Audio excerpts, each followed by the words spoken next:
كمل هاتم فارعنا صغرا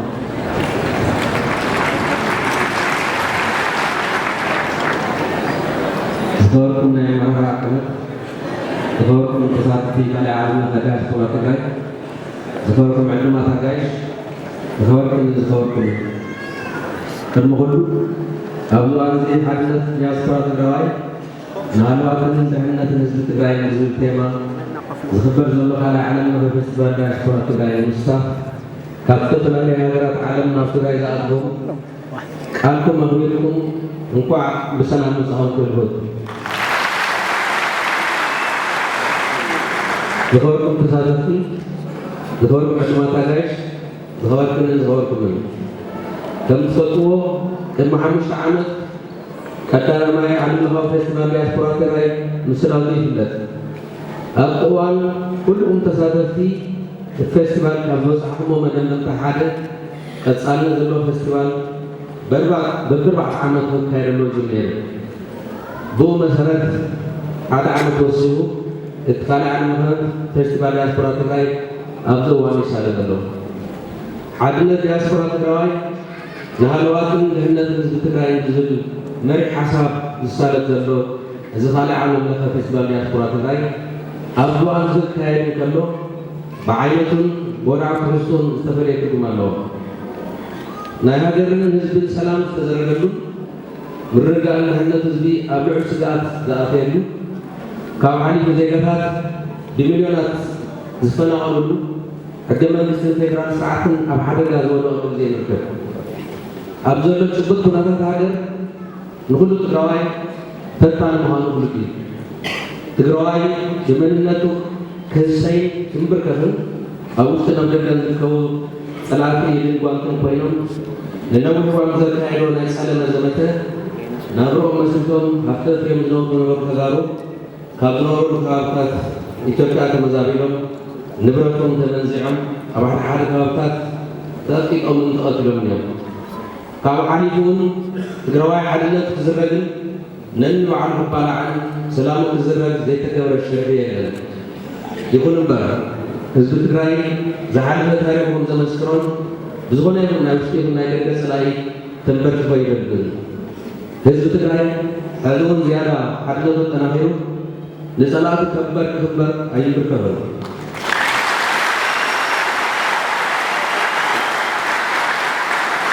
بهاتي ፖለቲካ ጉዳታት ሃገር ንርኢ ከለና ኣብ ልዕሊ ትግራይ ፍሉይ ጠንቂ ዝፈጥር ጥቅዓታት ዝፍፅም ኩነታት እዩ ዘሎ ኣብቲ ሃገር ዘሎ ሽግር ጥራሕ ብምፍላይ ናይ ኩሉ ተሓታቲ ሓደ ውድብ ካብ ህዝቢ ድማ ትግራዋይ ኣብቲ ሃገር ፍሉይ ተጠቃምን ብዝለዓለ ዝሓልፈሉ ትግራዋይ ጥራሕ ከም ዝኾነ ሕማቕን ዘይሕጋዊ ተግባራትን መለለይ ትግራዋይ ከም ዝኾነ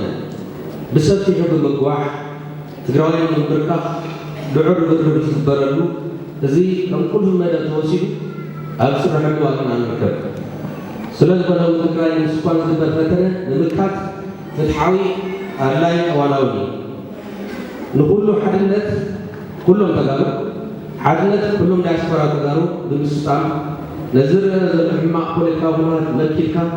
نام معوري ملتاو كم تتجمل زلون تحابيرنا حينا والينا تنكال سيبا سموه أو تتقاي له شكرات نمفتح مرغرات كل عمتات من قصاص موجودات تبارع عبداء مالكان أبتقاي تصموا مدباتون حدنت كل الدراوي حدنت كل داشبورات كانوا كالله زخبركنا أبدلنا لتغابيون هاجران كلها كنقولوا سلام كلنا كراونا كي زرق نحلو وحفل نغتصر نقبر لنا سلام كلها يراجعنا إكرميون محرم نتفتات زي سجع مجا السلاسة للون نحيي السلاسة كلها بكس على الراجع سلام سلسلة بناون سلامنا محلاون مرقداتن شلت نلو زي با كل فقد المهنة كل ساعتنا بسمعتن براورن تكونس بصوري لتعلمنا الحريقة بطول الحساب المرح حدثنا سمعنا سجارات مكينا كلنا ንምልዋጥ ክናዕቢ ኩልና ተሓባቢርና ነወፍር ይግባእ ኣብቲ ናይ ልምዓት ዴሞክራሲ ሰላምን ኣጠቓላሊ ከይዲ ህንፀት ክልልን ሃገርን ግደ ዲያስፖራ ተጋሩ ዝዓዘት ክኸውን ከም ዝግብኦ ርዱእ እዩ ስለዝኮነ ዲያስፖራ ትግራይ እዚ ዘመን ዝጠልቦ ድልውነት ፍልጠት ክእለት ዓቕሚ ፋይናንስን ካልኦት ዓቕምታትን ፀንቂካ ብምውዓል ህዝቢ ትግራይ ካብ ድኽነት ተናጊፉ ናብ ዝሓሸ ማሕበራዊ ቁጠባዊ ምርኪ ንምስጋር ኣብ ዝግበር ዘሎ ርብርብ ዲያስፖራ ትግራይ ፈሪና ዘለኹም ዓርሰ ተበግሶን ንዝጀመርኩሞ ጭቡጥ ምንቅስቃስን ብሽም ብሄራዊ ክልላዊ መንግስቲ ትግራይ ልዑል ምስጋና ይቀርብ ይደሊ ዝኸበርክንን ዝኸበርኩንን ምስ ፖለቲካዊ ኢኮኖሚያዊ ማሕበራዊ ጉዳያት ተተሓሒዙ ናብ ዝተፈላለዩ ወፃኢ ሃገራት ዝተሰደድኩም ተጋሩ ዘለኹሞ ግዜ ዝፃበበ እምበር ህዝብኹምን ክልልኹምን ከይረሳዕኹም እኳ ደኣስ ብኣንፃሩ ምስ ህዝብኹም ዘለኩም ርክብ ብምሕያል ህዝቢ ኣብ ሽግር እንተኣቱ ኣብ ጎኑ ደው ኢልኩም ዝግበአኩም እናፈፀምኩም ትርከቡ ዲያስፖራ ትግራይ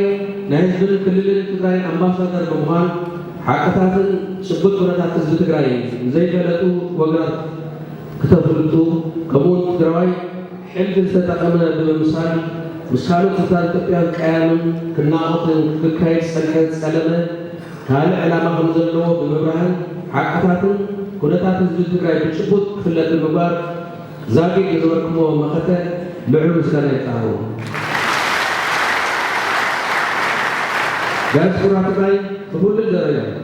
ኣብ ዝሳለጥ ዘሎ ኩለ መድያዊ ልምዓት ብዝተፈላለየ መልክዕ ትሕግዙ ፀኒሖም እዩ ብፍላይ ድማ ብማሕበር ልምዓት ትግራይ ዝተሳለጠ ካብ ዳስ ናብ ፕላስ ዝብል ወፍሪ ተሳትፎ ዲያስፖራ ትግራይ ልዑል ከም ዝነበረ ይፍለጥ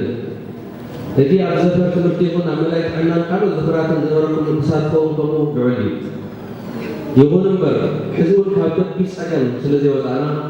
ድጋፍኩም ይሕየልኩም ክትቅፅሉሉን ኣብ ምዕባለ ህዝብኹም ናይ ባዕልኩም ታሪክ ኣንብሩ ዲያስፖራ ትግራይ ኣብ ክልልና ዘሎ ዕድላት ኢንቨስትመንት ኣብ ምፍላጥ ምስ ዕዳጋታት ዝነብሩሉ ሃገራት ብምትእሳር ኣብ ባዕልኩም ኢንቨስትመንት ብምክያድ ዘለኩም ተራ ልዑል ብምዃኑ ክልልኩም ንምልዋጥ ኣብ ዝግበር ርብርብ ካብ ኮሚኒቲ ቻይና ብምምሃር ኩሉ መዳዋ ኣልቦ ትግራዋይ ንትግራይ ብምሃብ ኣብ ምዕባለ ህዝብኹምን ክልልኩምን ዕዙዝ ስራውን ክትፃወቱ ከም ትኽእሉ ዓብዪ ትፅቢትን እምነትን ኣለኒ በዚ ካብ ሎም መዓልቲ ጀሚሩ ክሳብ 530 ዓመት ዝሳል ዘሎ ካልኣይ ዙር ዓለም ሙዚቃ ፌስቲቫል ነቲ ቅድም ዝነበረ ደገፍትን ውድቡን ብስርዓት ክድገፍን ብምግባር ሕድሕድኩም ንትግራይ እዚኣ ክወፊ የልኩም ዳግም ቃል ዝተኣትሉ ከም ዝኸውን ሙሉእ እምነቱ ኣለኒ ዝኸበርክን ህልውና ህዝቢ ትግራይ ኣብ ኢድ ትግራዋይ እምበር ኣብ ናይ ካልኦት ኢድ ዝወድቕ ኣይኮነን በዚ ምክንያት መጻኢ ዕድል ክልልናን ህዝብናን ውሕሱን ዱልዱልን ንምግባር ከዓ ሓድነትና ክነጠናኽርን ሰላምና ክነረጋግፅን ናይ ግድን እዩ ሰላምና ዓቂብና ልምዓትና ተሳሪቕና መጻኢ ዕድል ትግራይ ትግራዋይ ብሩህ እምበር ፀልማት ክኾነ ይኽእል ሰላምናን ልምዓትናን ተራጊዕና ፀላእትና ዝምነዮ ዝተበጣጠሰ ትግራይ ዝተኸፋፈለ ትግራዋይ ምርኣይ ናይ ቀድሪ ሕልሚ ኮይኑ ከም ዝተረድፍውን እዩ ካብ ሕልፊ እዋን ኣብ ውሽጢ ይኹን ኣብ ደገ ዘሎ ኩሉ ትግራዋይ ተወዲኡ ብዝለዓለ ለወነን ሕራንን ርኡይ ስራሕ ሰሪሕኩም ዝተዓወተ ኩሉ ሕዚ እውን ንተመርዓ ኩነታት ውዳበን ዝጠርቦ መስዋዕት ክከፍል ድሉው ክኸውን ይግባእ ዲያስፖራ ትግራይ ናይ ፀረ ዲሞክራሲን ፀረ ማዕርነትን ብሄር ብሄረሰባትን ህዝብታት ኢትዮጵያ ዝነበረ ስርዓት ደርጊ ምውጋድ ኣብ ዝገበሮ ምርድዒታዊ ቃልሲ ይኹን ኣብ ዝሓለፉ 27 ዓመታት ዲሞክራሲ ሰላምን ልምዓትን ኣብ ምህናፅ ኣብ ጎኒ ህዝባይ ተሰሊፍኩም ከም ህዝቢ ትግራይ ታሪክ ዝስራሕኩም ሓቦን ወነን ተወፋይነትን ዘለኩም ይኹም ሕዚ እውን ብቐፃሊ ኣብ ምስፋን ሰላምን ምርግጋፅን ልምዓትን ፍልጠት ዘሎ ብፍልጠቱ ገንዘብ ዘሎ ብገንዘቡ ጉልበት ዘሎ ድማ ብጉልበቱ ኩልኩም በብዓቕሙ ኣብ ኢዱ ብዘሎ ነገር ደጊፉ ክሕይል ይግባእ ዲያስፖራ ትግራይ ውዳበ ሓይሊ ምዃኑ ፅቡቅም ስለትፈልጡ ዝነበሩ ውዳባታትኩም ኣሕየልኩም ዘይተወደብኩም ፖለቲካዊ ኾነ ካልእ ሓሳብ ኣፈላላይ ዘይግድስ እንተስ ብማሕበር እንተስ ብሙያ እንተስ ብኻሊእ መልክዕ ተወዲብኩም ሓድነትኩም መስሊምኩም ቅድሚ ኩሉ ድሕነት ህዝብኩም ምሕላው ተሳትፎኩም ኣዛይዱ በቢ ዘለኹሞ ነንባዕልኩም ተሓጋገዙ ደቅኹም ታሪክ ቋንቋ ባህሊ ትግራይ ትፈልጡ ካብ ሕሉፍ ብዝበለፀ ተሓባቢርኩም ስርሑ ዝኽበርክንን ዘኽበርኩምን ኣብዚ ፌስቲቫል ዲያስፖራ ትግራይ ክፅኢትና ሓድነትኩም ኣጠናኺርኩም ኣብ ወዳድባኹም ብዝምልከት ዘቲኹም ኣዕምኹም ኣባህሊኩምን ንክልልኩምን ህዝብኩምን ዘለኩም ኣስተዋፅኦኩም ምሕያል ውፅኢታዊ ስራሕኩም ትሰርሑ ነዚ ድማ ከም ትፍፅሞ ሙሉእ እምነት ኣለኒ ሕዚ እውን ኣብቲ ናይ ዘለና መድረኽ ብዝግባእ ምፍላጥ ምክልታል ይግባእ ሓድነትና ኣረጋጊፅና ውዳበና ስኢድና ምቅላስ እዋናዊ ዋኒ ብኻሊእ ገጽ እቲ ቀንዲ ጸላኢ ህዝቢ ትግራይ ዝኾነ ድኽነት ክቀብር ኣብ ዝግበር ቃልሲ ኩሉ እጃም ክወፊ ክውስን ኣብዚ እዋን እዚ ንህዝቢ ትግራይ ብቑዕ ደገፍ ዘይምግባር ብታሪክ ዝሕትት ምዃኑ ብምርዳእ ትግራይ ካብ ሽግር ንምውፃእን ንምዕባልን ኩልና ተሓቢርና ክንወፍር ይፅውዕ ኣብ መወዳእታ ኣብ ዓድን ወጣ ሃገራትን ዘለኹም ዲያስፖራ ትግራይ